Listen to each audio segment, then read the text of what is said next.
So a few days ago I went to go see Transformers Rise of the Beasts, and honestly it's kinda different from the other ones, but is that a good thing?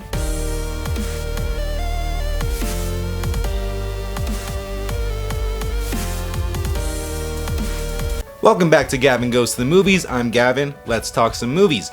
I remember when the first Transformers came out.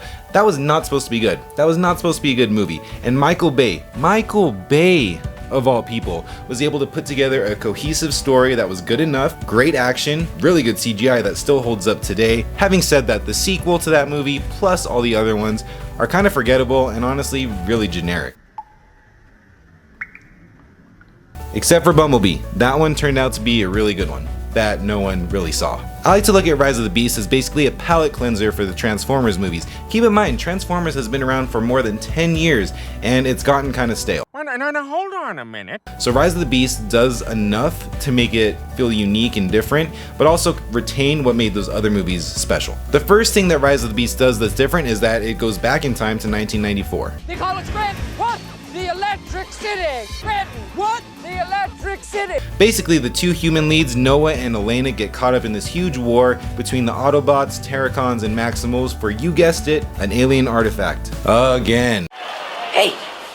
Hey, I've seen this one. This is a classic. So let's use that as an example. The idea of needing this alien artifact to basically get the Autobots home or do something back at Cybertron, that's been done. That's been done in all these other movies, so that doesn't really shake things up. However, there's a lot more to Rise of the Beast that makes it the most memorable and most fun to watch out of all of the Transformers, except for maybe the first. The human characters are likable enough. Noah in particular reminds me of Sam from the first movies, except he's a lot less chaotic. Now where the film really shines is the Transformers. The voice cast is pretty impressive with newcomers like Peter Dinklage, Ron Perlman, Michelle Yeoh, and Pete Davidson. And one of the other great things about Rise of the Beast is that for once in this long-running franchise, the Transformers are the main characters. Optimus Prime, Optimus Primal, and Mirage are the three huge leads as far as the Transformers go in the movie. Optimus Prime doesn't really do anything new here. Optimus Primal is interesting, although we don't really get enough of him. But Mirage, Pete Davidson's Mirage, is going to be a favorite for a lot of people going into this. I'm Mirage, remember? Having the film set in 1994 opens up a lot of doors for interesting and new things for the franchise. For one, this is the best soundtrack out of any Transformers, hands down. Script. The music, as well as the setting, which now we're in Brooklyn, does enough to differentiate itself from the other movies in the franchise and honestly gives us the most personality maybe of all of them. One of the biggest issues I had with the movie was the Maximals. Now the marketing of the movie had them all over the place, or all over the trailers. It's in the name, for God's sake. However, they were not the focal point of the movie, and honestly they played second string to Optimus and the rest of the Autobots. And that was so hard to see because I went into this movie so excited to see the Maximals because I grew up watching Beast Wars. So, this is your first day on the job or what?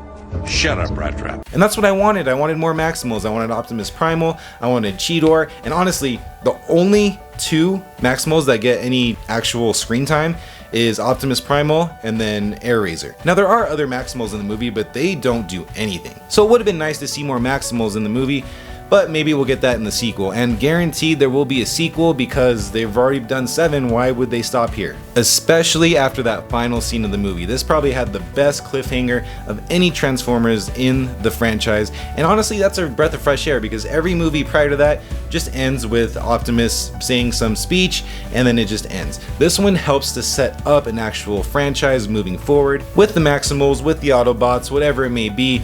They have a clear vision instead of just ending it and then starting new and ending it and starting new, so that was nice to see.